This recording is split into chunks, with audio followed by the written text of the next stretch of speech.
Easy bike, rickshaw সহ battery চালিত যানবাহনের নিবন্ধন, চালকদের লাইসেন্স ও রুট পারমিট দেওয়ার দাবিতে সমাবেশ করছে রিকশা, ব্যাটারি রিকশা, ভ্যান ও ইজি বাইক সংগ্রাম পরিষদ। সকালে রাজধানীর জাতীয় প্রেস ক্লাবের সামনে জড়ো হন অটোরিকশা চালকরা। এ সময় অটোরিকশা বন্ধে হাইকোর্টের রায় বাতিল চান তারা। অবিলম্বে বিভিন্ন গ্যারেজে হামলাকারীদের বিরুদ্ধে ব্যবস্থা নেওয়ার দাবি জানান ইজি বাইক চালকরা।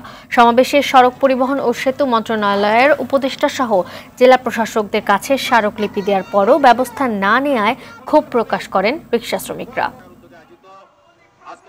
কোন যুক্তিতে, কোন কারণে, কোন নীতিতে অবৈধ সেটা আমাদেরকে দেখাতে হবে। আর আমরা দেখাবো আমরা যুক্তিসঙ্গত কাজ করি, যুক্তিসঙ্গত ন্যায় নীতিতে চলি, এটা আমরা দেখাবো।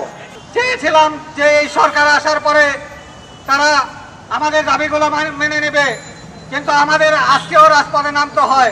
আমাদের গ্যান্ডারিয়াতে প্রত্যেকটা